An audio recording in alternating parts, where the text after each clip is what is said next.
जय शिव गोरख। प्रिय श्रोताओं, आप सुन रहे हैं स्कंद पुराण और आज आप सुनेंगे स्कंद पुराण का भाग 87 तथा वैष्णव खंड का भाग 2। श्रोताओं, पिछले भाग में आपने सुना सूत जी से ऋषियों ने पूछा कि ये सूत जी, वारा भगवान का हमें आने का कारण बतलाइए। तब वारा भगवान के बारे में सूत जी ने ऋषियों को बताया।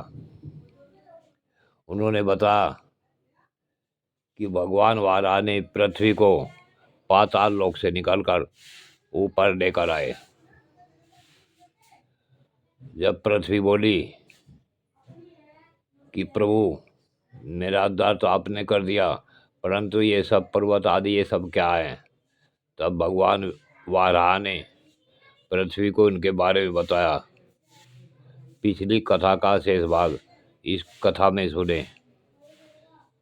इसमें आज के भाग में स्कंद पुराण का भाग 87 सुने। भक्तजनों, वाराह बोले कि हे माधवी पृथ्वी देवी, अब मैं तुम्हें नारायण गिरी का महात्मा बतलाता हूँ, ध्यान देकर सुनो। देवता, ऋषि तथा सनकादिक योगी सतयुग में अंजन गिरी को, त्रेता में नारायण गिरी को, द्वापर में सिंहाचल को और कलयुग में श्री वैकुंठाचल को परमात्मा भगवान विष्णु का निवास स्थान कहते हैं। उस पर्वत पर 6 प्रधान तीर्थ हैं, उनका समानुसार महात्म बतलाता हूँ। माघ मास में जब भगवान सूर्य कुंभ राशि पर स्थित हों, तब मघा नक्षत्र युक्त महातिथि पूर्णिमा को गिरिराज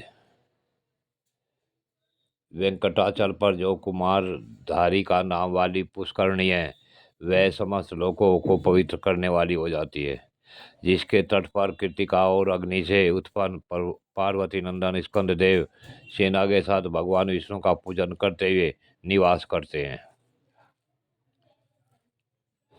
वसुंधरे, जब मीन राशि के सूर्य हों, तब उत्तरा फाल्गुनी नक्षत्र से युक्त पूर्णिमा तिथि को चौथे पैर में पर्वत की गुफा के भीतर तुम्ब तीर्थ में जो मनुष्य स्नान करता है, वह पुनः गर्भ में नहीं आता।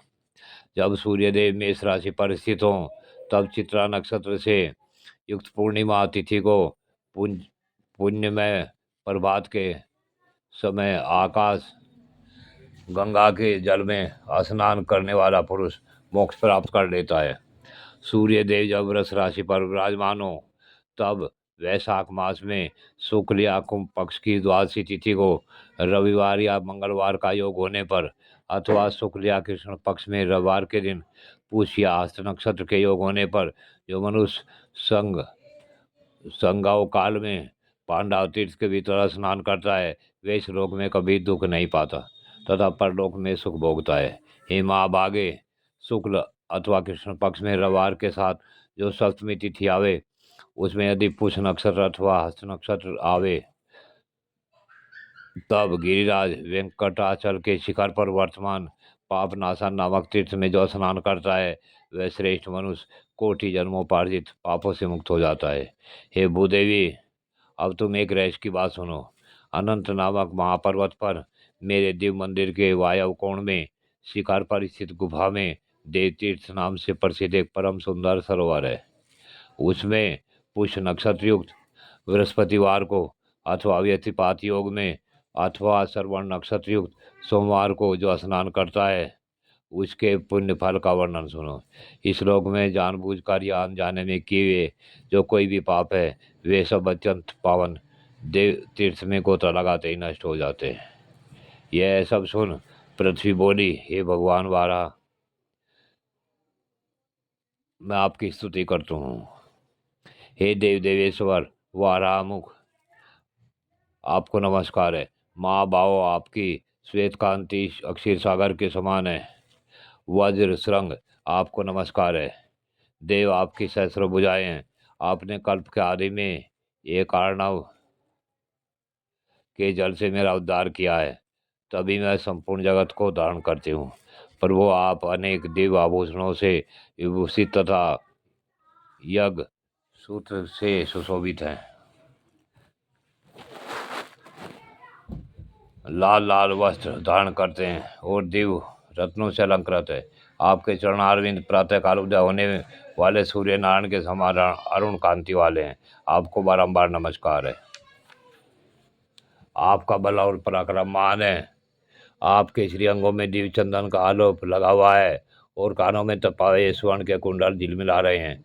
आप इंद्र नीलमणि से प्रकाशमान स्वर्ण में बाजूबंद से विभूषित है। महाबल, आपने अपनी दाढ़ों के अग्रभाग से हिरणाक्ष नामक दैत्य का वक्षस्थल चीर डाला है। आपके नेत्र खिले हुए कमल पुष्प के समान परम सुंदर है। आप अपने मुख से सामवेद के मंत्रों का गान करते समय मेरे मन को मोह लेते हैं। विशालोचन ब्रह्मा जी और भगवान शिव आपके चरणों की वंदना करते हैं। आपका श्री विग्रह सर्व विद्यमान है। आप शब्दों की पहुंच से परे हैं। आपको बारंबार नमस्कार है। ये आनंद विग्रह अनंत काल काल आपको नमस्कार है। इस प्रकार स्तुति करके प्रतिदेवी ने भगवान के चरणों में प्रणाम किया। तब भगवान ने पृथ्वी देवी को साथ लेकर गरुड़ पर आरूढ़ हो वहां से वृषभाचल यानी वैकुंठगिरी को प्रस्थान किया। नारद आदि मुनीश्वरों से प्रशंसित होकर पृथ्वीपति भगवान वारा स्वामी पुष्करणी के लोग पूजित परिश्रम वो पश्चिम तट पर निवास करते हैं। वहाँ अनेक अनेक मुनीश्वर महाभाग वैखानस तथा ब्रह्मा जी के तुल्य महात्मा पुरुष वारामुख भगवान विष्णु की आराधना में संलग्न रहते हैं। जय शिव गोरख। प्रिय श्रोता, आज की कथा यहीं पूर्ण होती है। आगे की कथा अगले भाग में।